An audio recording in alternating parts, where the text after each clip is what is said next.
வணக்கம் மக்களே, இது ப்ரோமோ உலகம். எல்லோரும் எப்படி இருக்கீங்க?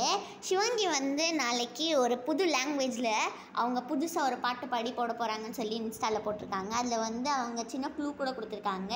நான் வந்து கோடு போட்ட சட்டை போட்டிருக்கேன் பாருங்கள், இதுதான் வந்து க்ளூ அப்படிலாம் சொல்லியிருக்காங்க. எல்லாருமே கெஸ் பண்ண சொல்லியிருக்காங்க.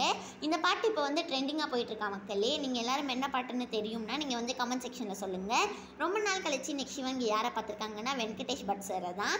அதுக்கப்புறமா சிவாங்கி அம்மா கூடலாம் நிறையா பாட்டெல்லாம் பாடி போடுவாங்கல்ல, அப்படி அவங்க வந்து யாரை தெரியுமா மீட் பண்ணியிருக்காங்க? கமல்ஹாசன், அதுக்கப்புறமா இந்தியன் 2 டீமை தான். அவங்க வந்து என்ன சொல்லியிருக்காங்கன்னா, நான் பார்த்த உடனே அவங்க என்ன சொல்லியிருந்தாங்கன்னா, உங்கள் அப்பாவோட போடுற வீடியோஸ்லாம் எனக்கு ரொம்ப பிடிக்கும் அப்படின்னு சொல்லியிருந்தாங்க. அது ரொம்ப ஸ்பெஷலாக இருந்தது எனக்கு. ஏன்னா என் அப்பாவே வந்து கமல்ஹாசனோட ஒரு ஃபேன் அப்படின்னு சொல்லியிருந்தாங்க. மணிமேகலை வந்து பிளாக் லவ்னு சொல்லி இன்ஸ்டாவில் பிளாக் லவ்னு போட்டு அதுக்கப்புறமா இந்த வாரம் CWCன்னு சொல்லி ஷேர் பண்ணியிருக்காங்க. இந்த வீடியோ உங்கள் எல்லாருக்குமே பிடிச்சிருக்கும்னு நினைக்கிறேன். பிடிச்சிருந்தா மறக்காமல் லைக் பண்ணி ஷேர் பண்ணிடுங்க.